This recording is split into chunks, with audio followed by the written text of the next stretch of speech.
Hello everyone. It's been a productive week here. I've been able to implement climbing, and I've also been able to implement a little rolling edge state. I had a bit of an issue at first where he was just kind of continuously rolling into the edges, and he would never actually go onto the top of the ledge he was supposed to be rolling onto. I think I may actually show some footage of that happening here, which was quite funny as he just kind of slowly spun stuck, which was quite funny. So yeah, I've now fixed that, so I might as well get into that and show you what it looks like this week. So let's get right into it. So the first thing you've probably noticed is I've replaced the overhead bar with a system where he fills in from his shoes first, and then he ultimately jumps as he turns completely blue.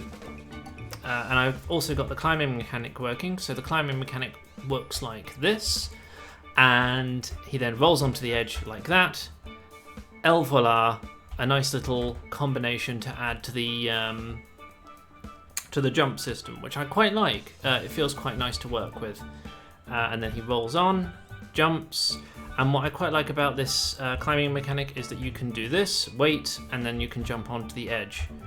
And it's more in control than the jump mechanic, obviously. So if I do this, I wait for a little bit, and then I jump, and then boom, there we go. It's quite satisfying to do that. I don't know if that's because of the amount of time I've put into the timing mechanic to finally have a level of control to make it enjoyable and interesting, though. I don't know whether or not someone who has never played this game before would still find it interesting.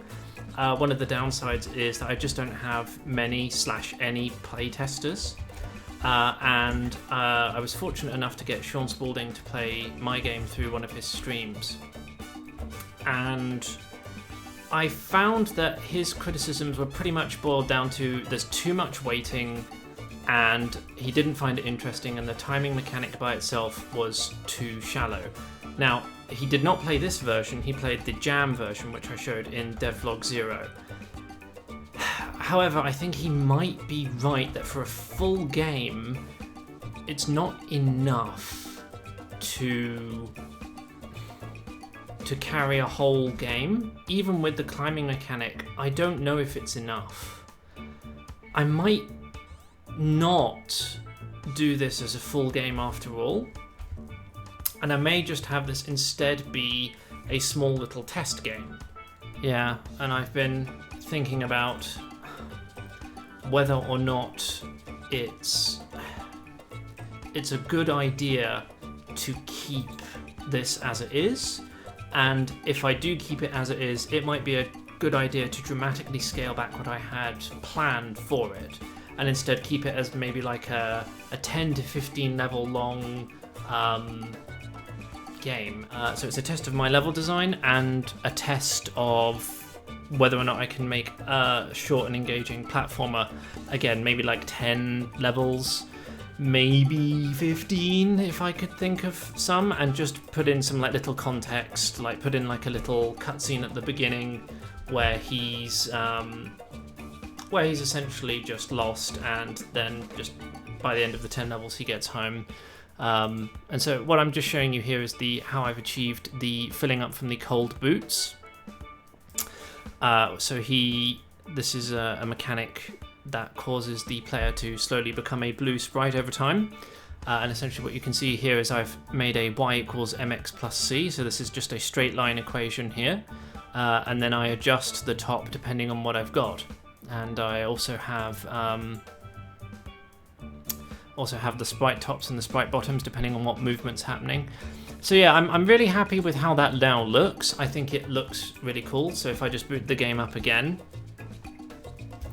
when I see it happening like this, and you can see him filling up, you can see him filling up from the shoes all the way to the top, it's really clearly communicated, and I really like it. And as I say, it plays in quite nicely with the climbing mechanic like that. But I don't know if I could make a whole game but just based on that mechanic, especially because the feedback I've gotten from a more experienced game creator has essentially said it's too shallow, that basing it entirely upon a timing mechanic is not enough. And so I think I'll just cut this down to about 10 levels and do it as a proof of concept game. Maybe change the artwork a little bit, maybe make it look a little prettier, and then call it a day in maybe like a month or so. So this will only be, say at the beginning of September or something around there, maybe mid-September, call it quits and just say, well, there we go, this project's done from there. I don't know, that's just my kind of opinion. And yeah, it's been a good week. I'm happy with how these mechanics fit together, but I can't deny that maybe the crux of the idea is a little bit boring. And maybe this just serves as a template for a more interesting game that has climbing mechanics and a jump mechanic in it later on, which is also something I've considered maybe doing. Perhaps, who knows? I don't know. Maybe. We'll see. So yeah, that's what I'm thinking of. I'll probably cut this game down to about 10 short levels, and also maybe make another game like this at some point, which is more complex, that relies more on the climbing mechanic and has more of an inbuilt jump system, and they pair together better. I don't know. So yeah, thanks for watching.